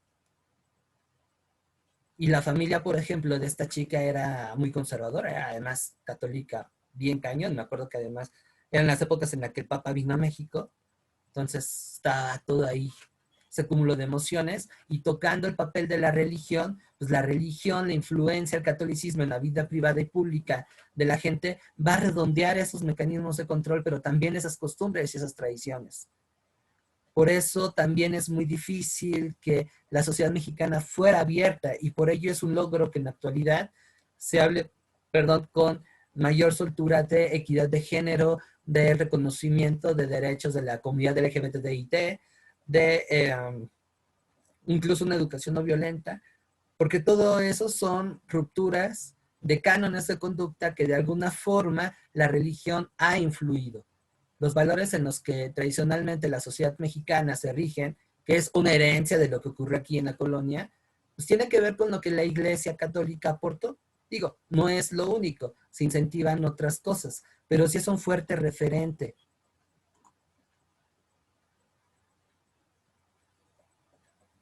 Ándale, yo en algún momento de mi adolescencia, porque la verdad es que me gusta mucho esa figura de el rollo cristiano, y me gustó mucho el nombre de Judas. Y desde muy pequeño fue una figura que me atrajo, tanto en los relatos bíblicos como en la literatura que después encontré. Y me parece muy interesante. Entonces, en alguna ocasión, mi hermano, por cierto, él es evangélico, ya se había vuelto evangélico cuando dije esa, pues no sé si tontera, pero ese comentario. Y me dijo, ¿cómo es posible que pienses que ponerle Judas a un hijo tuyo? Ya, pues, ¿por qué no? La neta es que está bien chido. no nada más por el aspecto de Judas Iscariote, sino por otras figuras que aparecen en el discurso bíblico. Pero como estamos hablando de alguien que es de los malos de la historia, pues sigue teniendo ese impacto. Y vuelvo a lo mismo, son prejuicios que vienen de una educación o de una moral en donde el sello religioso es incuestionable. Por eso en el siglo XIX, cuando se están dando estas broncas entre liberales y conservadores,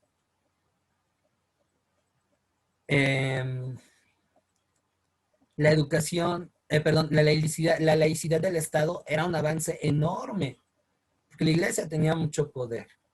Y ya con la revolución, la educación laica, pues bueno, eso también ayuda mucho. Sin embargo, bueno, en nuestra cultura todavía tenemos ese sello y me parece que a medida que nosotros ubiquemos y reconozcamos que eso está en nuestra manera de ver el mundo y lo transformemos para bien, eso no quiere decir que renunciemos a ello. Creo que también hay cosas valiosas que se formaron aquí durante la colonia, tampoco no hay que ser puristas, pero mientras nosotros sepamos qué nos puede servir y qué no para tener una vida más plena y más armónica, creo que ahí es cuando todos estos datos que estamos conociendo los hemos aplicado de manera práctica.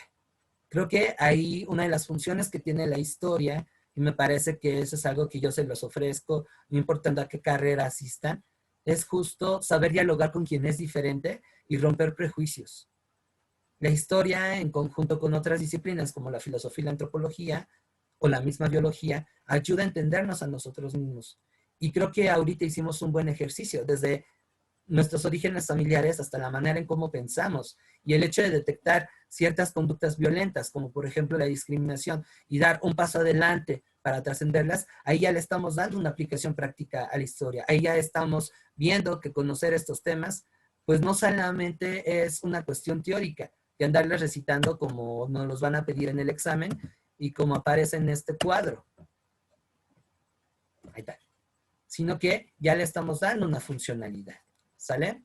Ahora, para ir redondeando esto, esta es la estratificación social que va a tener la sociedad novohispana, que va a estar organizada, como a lo mejor ya saben, a través de una sociedad de castas. Tenemos a los peninsulares o españoles que van a tener los principales cargos tanto de la iglesia como de la administración. ¿Sale? Van a haber algunos peninsulares que no van a escaparse de sus mujeres, se las van a traer y pues bueno, ya saben, el viaje, el clima, van a tener hijos y a esos españoles nacidos en América se les van a conocer como criollos. Aquí ya tenemos el primer punto de discriminación, porque eran personas que podían sí acceder a un nivel interesante de riqueza, por ejemplo, ser hacendados, pueden ser curas de algunas diócesis de importancia, pero no podían acceder a ser arzobispado, a ser arzobispos, obispos. Si hablamos del ejército, no podían ser generales. A lo más creo que llegaban a ser coroneles. Y sus haciendas no eran tan amplias, pero todavía estaban en una situación de privilegio. Y tenían que pagar impuestos. Donde la cosa se va a empezar a poner más difícil, y eso guárdenlo porque les va a ayudar a entender mejor la independencia de la Nueva España, pues van a ser los mestizos, ¿sale? Que van a ser hijos de españoles con indígenas. Muchos yo creo que tenemos un tatarabuelo así. Ellos van a empezar a ofertar la fuerza de trabajo. Van a ser peones, artesanos, carpinteros, o sea, una mano de obra un poco más especializada, lo cual les va a llevar a vivir un poquito mejor, pero van a ver limitadas sus aspiraciones de movilización social, ¿sale? Si van a ser curas, les van a dar ahí una diócesis que, bueno, para empezar van a tener mayores dificultades para ser sacerdotes. Y en segunda, pues no les va a ir tan bien. Por eso figuras como Morelos, por ejemplo, que es un caso excepcional, pues van a ser de estos curas que van a estar con la gente, porque no va a ser muy diferente su situación a la de sus feligreses. ¿Sale? Y bueno, ya en la parte periférica y marginal de la sociedad, aquí la cosa se pone más canija. Tenemos a los pueblos originarios, quienes, a pesar de que van a tener algunos derechos, eso sí hay que reconocerlos, la corona española va a intentar protegerlos de alguna forma, pero aún así van a ser de los sectores más explotados. Van a pasarla muy mal y van a ser el estrato que va a recibir pues un montón de abusos, y eso sin caer en la victimización. Ojo, no todas las comunidades van a ser así. Van a haber algunas que van a tener ciertos privilegios por el hecho de haber participado en el proceso de conquista, pero no va a ser una generalidad, y la mayoría de los indígenas, como desafortunadamente ocurren ahora, van a vivir en la miseria. Pese a que van a haber comunidades que tienen tierras, no va a ser suficiente. Incluso van a ser considerados como un obstáculo para el progreso, y eso, por ejemplo, también se va a ver en el México independiente. Y ya al final pues tenemos a los negritos cucurumbé, que reitero, no van a ser tantos, pero que en un primer momento sí van a estar discriminados, y más adelante se van a diluir con los otros estratos. Y todavía abajo de ellos tenemos a la mezcla de las mezclas, las castas. Porfa, si no tuvieran la oportunidad, denle una oída, salta para atrás. O sea, es impresionante el trabajo que hace Maldita Vecindad en conformar una letra que habla sobre el racismo, mencionando cada una de estas razas. Perdón, castas. La verdad es que esa rolita está bien padre por eso. Es muy, muy, muy ingeniosa. Y habla mucho del racismo. ¿Sale? Además, imagínense el tiempo que se debía tener para clasificar a la gente de ese modo. De hecho, para poder acceder a ciertos espacios, por ejemplo, a las escuelas, se debía de tener lo que se conoce como certificado de hispanidad. O sea, que tú tenías que probar, mediante tu fe de bautismo y algunos testigos y la firma del cura de tu parroquia, que tu tatarabuelo era español y que tenías un porcentaje de sangre española. Y eso te daba chance de que tú pudieras estudiar. No tenías ese elemento, bye.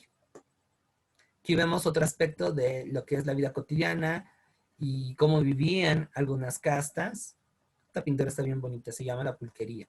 Que por cierto, hasta en eso se denota cierto rechazo. Por ejemplo, durante la colonia se prohibía la producción de mezcal y de pulque. El pulque estaba prohibido. Y más adelante se relajaron esas condiciones, pero solo eran permitidas para las clases bajas. O sea, se veía el pulque como algo inferior. Y desafortunadamente todavía se tiene esas circunstancias. Y bueno, ya para ir cerrando esta parte de la colonia, vamos a hablar de lo que son la cultura novohispana. Es bien fácil definirla. Vamos a verla en los 3 siglos que se desarrollaron. En el siglo XVI va a estar el barroco, que va a estar inspirado por un humanismo religioso y por la intención de evangelizar. La característica que tiene el barroco es que, va a ser un estilo artístico afincado en la saturación de los detalles. Déjenme ver si por aquí tengo un ejemplo. Acá estás. Váyanse a la escuela a la parroquia de San Juan Bautista en el centro de Coyoacán y la de la ciudad, y la Catedral Metropolitana de la Ciudad de México. Bueno, si andan por acá en Sochi también visiten la parroquia de San Bernardino de Siena, y tienen una cosa en común. La fachada, la arquitectura es barroca. Y se distingue porque tiene un montón de detalles. O sea, véanlo. No hay sobriedad. Chequen la fachada. No hay espacio en blanco. Es más, si ustedes hacen el ejercicio de ver de frente esos espacios, llega un momento en el que se les llega a cansar la vista de tanto sostenerlo. Y las pinturas, por ejemplo, juegan mucho con colores oscuros, que además tienen temáticas de martirio y de devoción, y es entendible, se busca por ese medio también de evangelizar, de mostrar un ideal de vida. Por donde vivan, porfa, y hagan ese ejercicio. Y bueno, ya en el siglo XVII la cosa se va a poner bien interesante, porque va a haber una subvariante del barroco que se va a conocer como churrasco, que va a conectarse con esta evasión del mundo de la realidad a través del conceptualismo. Va a ser el viaje, hagan de cuenta, como un Pink Floyd. ¿Sale? Y el siglo XVIII también va a ser representativo porque se van a formar 2 cosas bien interesantes. Por una parte, van a surgir figuras de origen criollo que van a dejar huella en la cultura novohispana. Carlos de Sigüenza y Góngora, que va a ser médico, poeta, astrónomo, chile, mole y pozole, quien por cierto es amigo de uno de mis crush históricos preferidos. Si me encuentro con una mujer así, me cae que me caso con ella. Sor Juana Inés de la Cruz, mejor conocida como la 10ª Musa, una mujer bastante inquieta y adelantada a su época, era muy buena filósofa, era una poeta impresionante, era también de esas mujeres que se le ponían al brinco a los hombres. Me sorprende que incluso no haya acabado en la cárcel o en la Santa Inquisición. Y también era transgresora por el hecho de que le gustaban las chicas. Creo que ese era el único inconveniente que yo tendría con Sor Juana, no haber sido chica. Sí, una mujer tremenda. Por ahí léanse Las trampas de la fe, de Octavio Paz, que bueno, a mí no me gusta muchísimo Octavio Paz, de hecho me cae gordo, pero esa biografía está bien chida. Y hay una película que se llama Yo la peor de todas, que produjo México y Argentina, que se centra en la vida de Sor Juana. Está medio light, pero sí está muy, muy chida. Por ahí hay un libro que he querido conseguir, que no he podido, que habla, que es una compilación de poemas románticos y eróticos que Sor Juana le escribió a la virreina, porque ella tuvo, digamos, como, pues sí, novia. No, es que no era novia, era un idilio amoroso, porque no se pudo concretar, con la esposa del virrey de la época, que de hecho esa virreina, que no me acuerdo cómo se llama, va a ser una de las personas que va a promover el trabajo de Sor Juana en España. Y pues bueno, ahí Juana le hizo poemas muy bonitos. Algunos se aventuran a decir que sí tiene una relación sentimental por el sentido de varias poesías. Por ahí voy a buscar la entrevista al autor y se los voy a compartir. La verdad es que es tremendo ese trabajo. Y bueno, otra de las figuras que también va a estar dando caña, como dirían los españoles, es Juan Luis de Alarcón, que es uno de los dramaturgos más importantes del siglo XVII. A la par de esta cultura que podríamos decir está más cercana hacia élite, tenemos la formación de una cultura popular que va a mezclar tanto elementos españoles como elementos prehispánicos y africanos. Por ejemplo, las piñatas, las roscas de reyes, por ahí se van a empezar a forjar más. Y el tercer periodo va a darse en el siglo XVIII y es una etapa artística influida por los ideales de la Ilustración. Se va a poner especial desarrollo en las ciencias. Por ejemplo, ahí entran figuras como los jesuitas, particularmente Francisco Javier. Ay, se me fue el apellido. Bueno, este señor Francisco Javier va a ser uno de los primeros personajes que van a intentar estudiar de una forma seria el pasado indígena. Por ahí entra Lorenzo Boturini, que es un italiano que se va a quedar enamorado de los códices mexicanos y va a intentar hacer una compilación de los códices, también muy movido con este rollo de las ciencias. Y va a aparecer una ideología que me parece va a ser nodal para el desarrollo de la independencia de la Nueva España. El nacionalismo criollo se va a empezar a reivindicar a lo que hace la gente de aquí. Y no de a gratis en ese periodo, pues la Virgen de Guadalupe va a cobrar una popularidad que anteriormente no había tenido. Como instituciones importantes, está el Colegio de San Carlos, la Academia de San Carlos, perdón, que va a dirigir Manuel Tolsá. Manuel Tolsá es un escultor originario de España que va a hacer fama y fortuna aquí en la Nueva España. Nos va a dejar esta escultura que está muy bonita, que está en la plazuela del Museo Nacional de Arte. Este es Carlos IV, la figura del caballito, y ahí se nota el estilo neoclásico, ¿sale? Ahí tiene todo el sello de la influencia de Roma y Grecia. Por ahí también está el Colegio de Minería, que bueno, va a renovar lo que ya se había dado en el siglo XVI con la Universidad Pontificia, hoy Universidad Nacional Autónoma de México. ¿Sale? También eso va de la mano con las reformas borbónicas. Las reformas borbónicas en el siglo XVIII van a ser un intento por modernizar al Estado español. Las reformas borbónicas es una muestra de este despotismo ilustrado, es decir, de estos elementos que algunos monarcas absolutistas van a agarrar de la Ilustración y la van a adoptar para reforzar su autoridad y al mismo tiempo modernizar sus respectivos reinos. En este caso era sacar a España del hoyo, que bueno, no le iba muy bien. Las reformas borbónicas van a reorganizar políticamente a la Nueva España.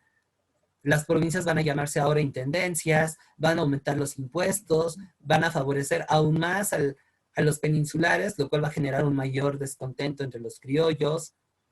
El comercio va a estar también monopolizado por los europeos, lo cual va a hacer que truenen muchos negocios locales.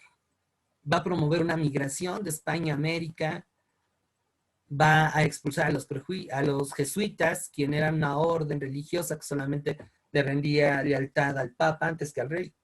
Perdón. Entonces, todo eso va a generar mucho movimiento. Y ahí, con los efectos de las reformas borbónicas, que los va a hacer este señor que tiene una cara bien cagada, parece elfo doméstico. No, parece Upalupa, tiene cara de Upalupa, pero es Carlos III. Pues ahí tenemos la semilla de lo que va a ser la independencia de la Nueva España. Y pues dejamos el escenario listo para que dentro de 8 días tengamos este agarrón que va a durar 11 años. El surgimiento de México como nación independiente no va a ser nada fácil. Y como dicen ustedes ahora, van a haber muchos ciclos que no se cerraron a tiempo y que va a llevar a que ya cuando México sea independiente, pues vaya a enfrentar muchos periodos de inestabilidad política. Pero bueno, ahí ya me estoy adelantando a lo que vamos a ver el lunes. Dudas, preguntas, comentarios, algo que quieran agregar, algo que por ahí hayan checado en sus otros recursos de estudio y que yo no haya citado, cuéntenme. ¿Estuvo clara la expo?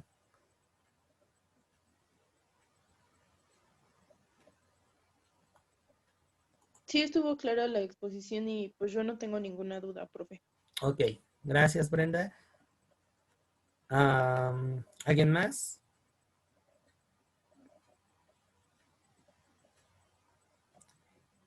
¿No? Bueno, aquí me di cuenta de algo que comentaste, Jocelyn. Esto está fuera del tema. Lo voy a contar en 3 minutitos. El proceso que me refería es que a medida de que se va fraccionando la propiedad ejidal, favoreciendo a las empresas constructoras, eso conllevaría que la mancha urbana se expandería. Entonces, muchas personas que no eran originarias de esos lugares, como Tetelpan, van a irse a vivir ahí. Y eso va a generar fricciones con la comunidad. Porque digamos que una de las cosas que caracterizan a la gente originaria de pueblos, desde el Álvaro Obregón hasta Milpalta, es que tienen tradiciones y costumbres que definen una identidad colectiva bien cimentada, lo cual implica que es un tanto complicado que nuevos sujetos se integren a ella. Ahora recuerden que esta gente que emigra hacia esos lados, pues también tiene otra forma de pensar, otra forma de ser, que no siempre va a ser compatible con los que ya vivían ahí. Entonces eso va a generar enfrentamientos. Por eso es un tanto difícil que nativos y avecindados, como se les llama, se lleven bien. Hay un texto que por ahí tengo una revista que salió de la ENA, que habla de ese caso y cómo la memoria colectiva juega en ese proceso, que se va a dar es un estudio que se da en Santo Tomás Ajusco y San Pedro Mártir, acá en Tlalpan. Déjame, busco el material, veo si en Google está en PDF y si me lo topo, con todo gusto te lo paso para que puedas comprenderlo mejor. Y es una situación muy, muy particular que se va a dar, sobre todo en el sur. Es un choque entre comunidades muy, muy interesante que se da en Xochi, en Milpalta, en Magdalena Contreras, en Tláhuac, en algunas partes de Iztapalapa, en Coajimalpa, y sí, en la parte alta de Álvaro Obregón. Así es como también la Ciudad de México se desarrolló. Y obviamente, pues ese choque también va a estar incentivado por los partidos políticos.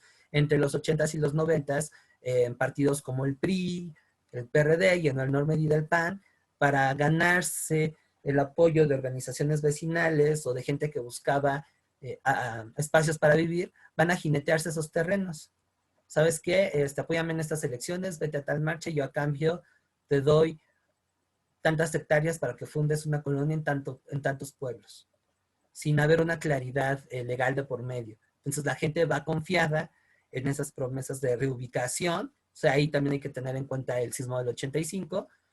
Y pues la gente que es originaria, que anda ahí peleando por de alguna manera mantener la titularidad de sus propiedades, dicen, güey, espérame, ¿qué está pasando, no? Y bueno, se viene ese conflicto. Todo eso a grandes rasgos y para no dejarte con la duda. Perdona si anteriormente no pude atacar ese tema. ¿Alguna otra cosa más que quisieran comentar, decir, hablar?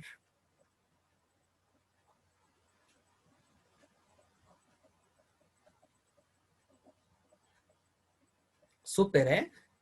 Súper, súper, súper.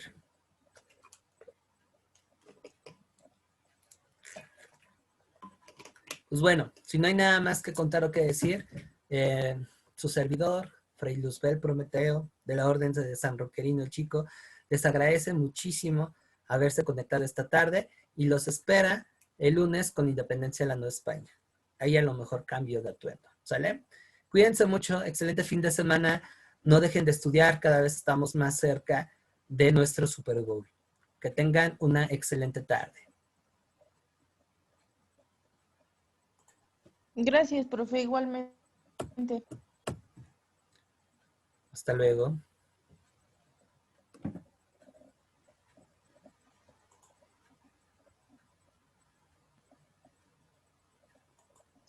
Gracias, profe. Bye. Hasta luego, Abril. Bye. Adiós, Ariadna.